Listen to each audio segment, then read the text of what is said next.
یقین جانی ہے کئی غریب اور نادار بچیاں صرف اس لیے گھروں میں بیٹھی ہیں کہ ان کے پاس جہیز نہیں ہے، ان کے رشتے نہیں آتے. خوبصورت لڑکیاں، اچھا پڑھی لکھی لڑکیاں موجود ہیں گھروں میں، لیکن رشتے اس لیے نہیں آتے.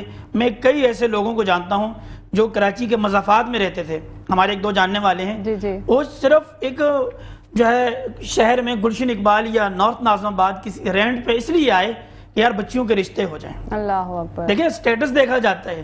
یہ معاشرے کا انتہائی غلط رویہ ہے اور ناسور ہے کہ ہم اس بچی کو نہیں دیکھتے، اس کے اخلاقیات کو نہیں دیکھتے، ٹھیک ہے، اس کے کام کاج کو نہیں دیکھتے، اور ہم دیکھتے ہیں پیسے کو دیکھتے ہیں، ہم دیکھتے ہیں اس کی جو ویلیوز ہیں اس کو دیکھتے ہیں، ہم سٹیٹس کو دیکھتے ہیں. تو یہی وجہ ہے جس کی وجہ سے نکاح کم ہو رہے ہیں اور معاشرے میں بلا روی بڑھ رہی ہے. معذرت کے ساتھ اس وقت 4 سے 5 اگر کوئی ایک لڑکا گرل فرینڈ رکھتا ہے نا، اس کے لیے بہت ایزی ہے، آسان ہے، کوئی مسئلہ نہیں. زیادہ سے زیادہ کسی کو ایزی لوڈ کرانا ہوگا، کسی کو کسی ہوٹل میں لے جانا ہوگا، جو ہے ایک ڈنر اور ایک لنچ کرانا ہوگا. میں ایک معاشرے کی بات کر رہا ہوں، بہت آسان ہے. لیکن ایک بیوی جو ہے رکھنا یہ بہت مشکل ہو چکا ہے. بالکل صحیح بات. ٹھیک ہے، اسی طرح ایک لڑکی ہے اگر اس کے 3-4 بوائے فرینڈ ہوں، کوئی مسئلہ نہیں ہے، معاشرے میں برا نہیں سمجھا جاتا، بلکہ اس چیز کو بعض دفعہ تو بڑھا چڑھا کر بتایا جاتا ہے تو بڑی چیٹر ہے بھائی، یہ تو بڑی جو ہے نا وہ ہے. جبکہ وہی لڑکی اپنے شوہر کے ساتھ گھر نہیں بسر کر سکتی یا نہیں رہ سکتی، یا جو ہے نا کسی لڑکے کو پسند کر کے شادی کر کے اس کے گھر جانا پسند نہیں کرتی. معاشرے میں دونوں طرف سے افراد و تفرید کا شکار ہیں. جو ہے ہمیں بیلنس کرنا ہوگا، ہمیں اعتدال میں آ کر اپنے معاشرے میں غیر ضروری ساری چیزوں کو ہٹانا ہوگا. جب یہ ہو کہ عصر اور مغرب کی 2 نمازیں جو ہیں ان کے درمیان انتہائی شارٹ وقت ہے، مختصر سا وقت ہے. خدا کی قسم عصر میں اگر کسی کا رشتہ ہو نا، مغرب سے پہلے اس کو رخصت کر دیا جائے. اتنا آسان نظام بنایا جائے کہ کوئی بھی شخص اگر یہ چاہتا ہے نکاح کرنا، کوئی لڑکی اس کو پسند آ گئی، کسی کو کوئی لڑکا پسند آ گیا، والدین کو کوئی پسند آ گیا، بات کریں اور فوری طور پر بات بن جائے اور آسانی کے ساتھ نکاح ہو سکے. اسلام میں تو جہیز کا کوئی کانسیپٹ نہیں ہے، کوئی کانسیپٹ نہیں ہے، کوئی تصور نہیں ہے. آپ بتائیے بی بی فاطمہ کو کوئی جہیز دیا لوگ تھا؟ جو ہے نا لوگ حضرت فاطمہ الزہرا رضی اللہ تعالیٰ عنہ کا حوالہ دیتے ہیں. یہ انتہائی درجے کی جہالت ہے کہ سیدۃ النساء اہل الجنہ کا یہ حوالہ دیتے ہیں. حضرت علی بھی تو حضور کے بیٹوں کی طرح تھے. حضرت علی نے پرورش کہاں پائی؟ حضور کے گھر میں پائی. اور حضور علیہ الصلوۃ والسلام نے جو کچھ بھی دیا گویا کہ وہ اپنے بیٹے علی کو دیا، کوئی جہیز نہیں تھا. صاحب میں نے پڑھا ہے کہ حضرت علی نے اپنی زرہ بیچ کر تو پھر جو ضرورت کی چیزیں تھی وہ خریدی، وہ مہر تھا. اس کی طرف بھی میں آ رہا ہوں. بالکل کہ حضرت علی نے زرہ بیچی حضرت عثمان پر. وہ کہتا نا شادی حیدر کی خرچہ عثمان کا، دیکھ علی سے کتنا پیار ہے ابن عفان کا. کہ انہوں نے 500 دراہم میں خرید کر وہی زرہ بھی گفٹ کر دی شادی میں حضرت علی کو. اور حضرت علی رضی اللہ تعالیٰ عنہ نے مہر دیا. مہر لازم ہے. بہت اچھا نکتہ آپ نے اٹھایا ہے اور توجہ دلائی ہے. یقین جانیں ابھی ہماری شادی کا بجٹ ہوتا ہے 20 لاکھ 25 لاکھ 15 لاکھ، ہم بڑا ہال کرتے ہیں، کئی ڈشز ہوتی ہیں. لیکن یقین جانیں جب میں اکثر خود بھی نکاح پڑھاتا ہوں دیکھتا ہوں کہ 20,000 25,000 مہر رکھا گیا ہے. ٹھیک ہے، آپ یہ بھی زیادہ بتا رہے ہیں، میں نے تو 5,000 بھی بالکل ایگزیکٹ 5,000 50,000 یہ مہر ہے. اچھا اس میں بھی یہ دباؤ ہوتا ہے اس وقت کہ جی یہ اندر طلب ہوگا جب لڑکی ڈیمانڈ کرے گی، ابھی اس کو دینا نہیں ہے. آپ 20 لاکھ خرچ کر رہے ہیں، 25 لاکھ روپے خرچ کر رہے ہیں. خدا کے بندے جو لازمی چیز ہے، جو اس عورت کا حق ہے مہر، سورہ بقرہ کے اندر سورہ نساء کے اندر اللہ تعالیٰ نے تاکید کر کے فرمایا کہ جب تم نکاح کرو ان کا مہر، ان کا حق ادا کرو. یہ ان کا حق ہے. تھوڑا سا پس منظر بھی بتا دیں کہ کیوں مہر دینا ضروری کیوں اور کب دینا چاہیے. بالکل دیکھیں اس حوالے سے بہت اچھا نکتہ ہے. مہر جو ہے کہ جو رشتہ ازدواج ہے اس تعلق کا حصہ ہے مہر. اور مہر جو ہے یہ تو پہلے دینا چاہیے نکاح ہونے کے بعد. عمومی طور پر شب عروس میں سب سے پہلے آپ اس کا مہر اسے ادا کریں اور پھر اس سے جو ہے ملاقات کریں. یہ اللہ نے اور اللہ کے نبی صلی اللہ علیہ وسلم نے، دین اسلام نے ہم پہ مقرر کیا ہے. لیکن ہمارے ہاں ہوتا کیا ہے کہ زندگیاں گزر جاتی ہیں. یقین جانیں بہت سے لوگ قبروں میں اتر جاتے ہیں. یہ ایسا قرض ہے جو کبھی یاد بھی نہیں رہتا. مرتے مر جاتے ہیں لیکن ہم مقروض مرتے ہیں. باقی سارے قرض ہمیں یاد ہوتے ہیں کہ فلاں پرچون والے کا دینا ہے، وہ فلاں کا دینا ہے، جنرل اسٹور کا دینا ہے. لیکن بیوی کا قرض جو ہے وہ کبھی نہیں دیتے. پوری زندگی یوں ہی ہم نے جو ہے نا وہ اسے سینے سے لگا کے رکھا ہوتا ہے، مہر نہیں دینا. اچھا بہت سے لوگ بہت سے ریزن اس کا لے کے آتے ہیں کہ جی مہر دے دیا تو پھر تو یہ جو ہے نا نکل جائے گی، پھر یہ کر لے گی.